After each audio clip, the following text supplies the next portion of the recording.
we have not learned from the Holocaust. The world has not learned from the Holocaust. The atrocities in Darfur are beyond believable, and I think there are a lot of parallels between Darfur and what happened during the Holocaust. When I hear about the Holocaust, and I just think, like, how could something like that happen and nothing be done about it?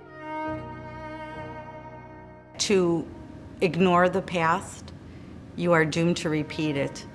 And that is the number one reason to convey these stories to others.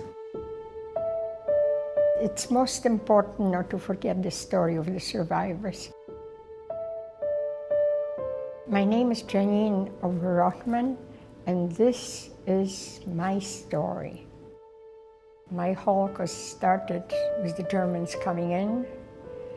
I knew my life will never be the same. My name is Fritzi Fritschall, and this is my story. I was in Auschwitz concentration camp. I was taken there with my family. In March 1943, the ghetto door, the ghetto exit opened up, and my mother pushed me to the end of the column of the Jewish workers leaving for their daily job, pushed me to the end of the line, and told me to leave the ghetto. After the camp was liberated, I found that I was the only survivor of my family, and so I couldn't speak about it for all of those many years. And I turned back to her and I asked her, "Mother, but how can I leave you?" And she embraced me and she said, maybe you'll take me out too. And that was the last time I saw my mother.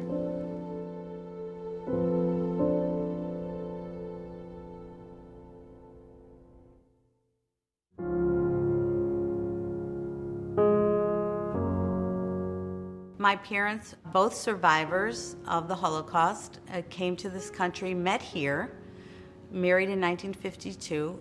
My name is Helen Peters, and this is my story.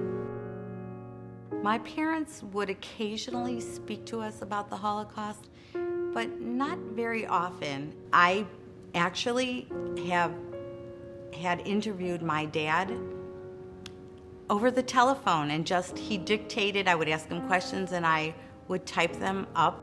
I think that it's my obligation as the child of a survivor, a G2, to do that for them.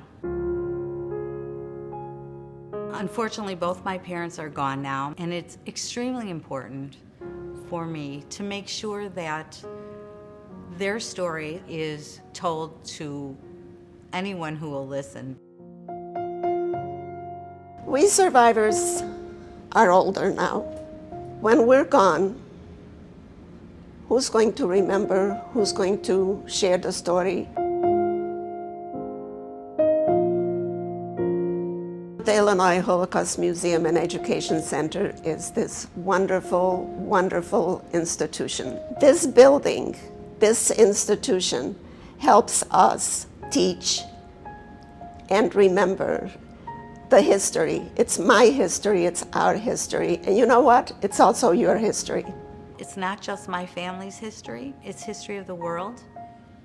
And I do believe that it will hopefully inspire young people to do the next right thing, to step up, to be an upstander and express their power of one, to make a difference. Would the Holocaust have happened had we not had millions of bystanders allowing the injustices to happen? My name is Ethan Barheit, and this is my story. In 7th grade, I was enrolled in a Holocaust class through my synagogue with a teacher named Dick Strauss, and he said if there's one thing you take from this class, it should be that it's how important it is to be an upstander for your fellow human beings. And so on the final day of class, I came to class and he announced unexpectedly that we would have a final exam. When I turned over the final exam, what it said was, "Your final exam is how you conduct the rest of your lives. Can it happen again? The answer is up to you and to your choices. Will you choose to get involved or will you be a bystander?" So I sort of took that challenge to heart. Some of us got together and said, why don't we start this coalition called Youth United for Darfur? And over the course of a couple years, we built this coalition. We were able to raise almost $40,000 for refugees to help them build schools, to get a better education in the refugee camps. For me, I also came to, I think, understand the power of an individual to make a difference. I think our generation is very lucky because we can tell our story online and spread it to millions of people in a matter of seconds. I plan to tell the story of the Holocaust to people of my generation, teenagers, by using the social media. It is very important to tell the story of the Holocaust just so that it won't happen again. My name is Destiny Davis, and this is my story. The Holocaust Museum means a lot to me because I had no idea that I would learn so much. I studied the Holocaust, but when I came in here, it's like I knew nothing about it. I just knew like a fraction of it.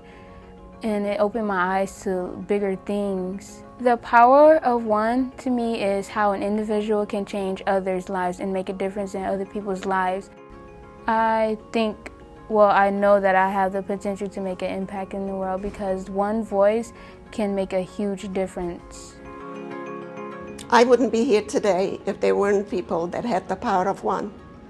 There was the man that helped me get off the boxcar and whispered to children like myself, "Remember, you are 15," because if I had said I was 13, I would have walked with the children to the gas chambers. That was the power of one. It was my parents, my mother and my father.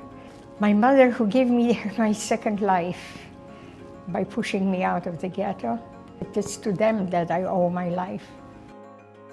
My mother and her family would not have survived the Holocaust without one individual who could have turned them in and didn't. They didn't even know this woman. The act of one person can change the lives of so many, and did. Each of us can do something to make the world a better place, to have a positive impact on other people. Just like I did in 7th grade with the final exam, I hope that every child, parent, senior citizen takes it as their own challenge to do something that will help other people. This is the power of one. Be the power of one. One. I am the power of one. I'm not telling you this to weaken you. I'm telling you this story to strengthen you. And now it's up to you. You too can be the power of one.